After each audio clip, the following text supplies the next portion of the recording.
ಓಂ ನಮೋ ನಾರಾಯಣಾಯ. ವೃಷಭ ರಾಶಿಯವರಿಗೆ ಯಾವೆಲ್ಲ ಗ್ರಹ ಸ್ಥಿತಿಯಿಂದ ನವೆಂಬರ್ ತಿಂಗಳಲ್ಲಿ ಏನೆಲ್ಲ ಪ್ರಭಾವ ಆಗುತ್ತೆ ಹಾಗೂ ಏನೆಲ್ಲ ಪರಿಹಾರಗಳನ್ನ ನೀವು ಮಾಡ್ಕೋಬೇಕು ಅಂತ ನಾನು ತಿಳಿಸ್ಕೊಡ್ತಿದ್ದೇನೆ.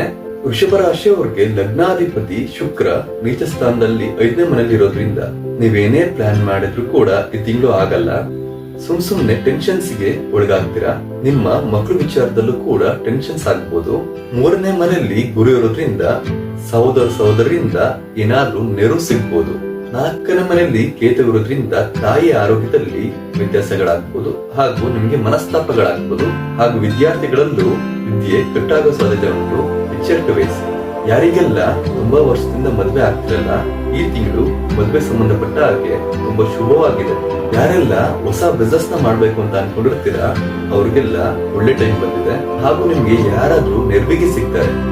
ಆ ಒಂದು ನೆರವಿನಿಂದ ದೊಡ್ಡ ಮಟ್ಟದಲ್ಲಿ ಬೆಳೆಯೋ ಸಾಧ್ಯತೆ ಉಂಟು. ಆರೋಗ್ಯದಲ್ಲಿ ಎಚ್ಚರಿಕೆ ವಹಿಸಬೇಕಾಗುತ್ತೆ.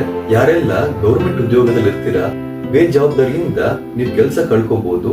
ಎಚ್ಚರಿಕೆ ವಹಿಸಿ. ಯಾರೆಲ್ಲ ಸಾಫ್ಟ್ವೇರ್ ಸಂಬಂಧಪಟ್ಟಂತೆ ಕೆಲಸ ಮಾಡ್ತಿರ್ತೀರಾ ಅವ್ರಿಗೆಲ್ಲ ಶುಭ ಇದೆ. ಈ ತಿಂಗಳು ನೀವು ಯಾರನ್ನು ಕೂಡ ಹೊಸದಾಗಿ ಪರಿಚಯ ಮಾಡ್ಕೋಬೇಡಿ. ಪರಿಚಯ ಆದ್ರೆ ಸ್ಟ್ರೇಂಜರ್ಸ್ ಇಂದ ನಿಮ್ಗೆ ಏನಾದ್ರೂ ಅನಾನುಕೂಲಗಳಾಗತ್ತೆ.